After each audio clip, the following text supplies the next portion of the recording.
السلام عليكم. أهلا بيكم في عالم التطبيقات.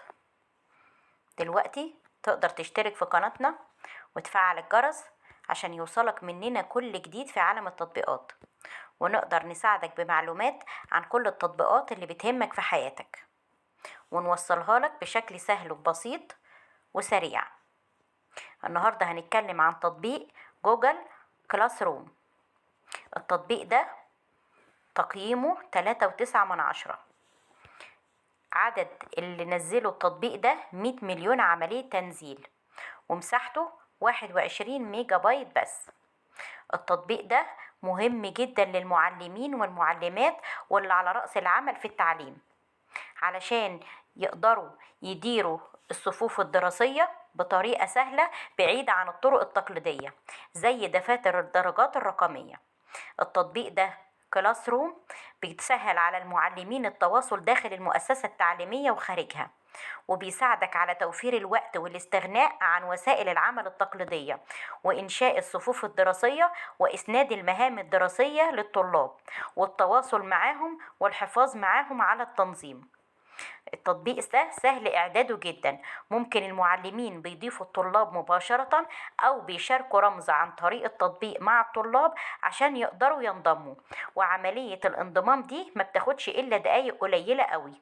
بيوفر لك في الوقت بسبب الإجراءات البسيطة اللي بيعملها إسناد المهام ده في إسناد المهام على الإنترنت. التطبيق ده آمن جدا، وما بيتضمنش على أي إعلانات، وما بيستخدمش المحتوى الخاص بيه أو بيانات الطلاب لأي أغراض إعلانية أبدا، بل هو آمن جدا. التطبيق ده بيحسن عملية التنظيم، ممكن للطلاب إن هم يطلعوا على المهام الدراسية اللي قاموا بيها، وكل واحد بيحفظ كل مواد الصف الدراسي زي المستندات والصور والفيديوهات تلقائيا عبر تطبيق جوجل درايف. التطبيق ده كامل ومتكامل، وبيحسن عملية التنظيم داخل الفصل وداخل الصف الدراسي على المعلمين بعيدا عن الطرق التقليدية القديمة. أتمنى أكون وصلت لكم التطبيق بشكل سهل وسريع، ولو في اي تعليق على التطبيق سواء سلبي او ايجابي اتمنى ان انتوا تكتبوه في التعليقات. ولو انت شفت الفيديو ده بعد فترة ولقيت ان التطبيق ده حصل عليه اي تطوير او تجديد، ياريت تبلغنا بيه عشان نقدر نوصله ليك بشكل افضل بالتجديدات والتحديثات اللي حصلت عليه. دلوقتي فعل الجرس واشترك في القناة عشان يوصلك مننا كل جديد في عالم التطبيقات.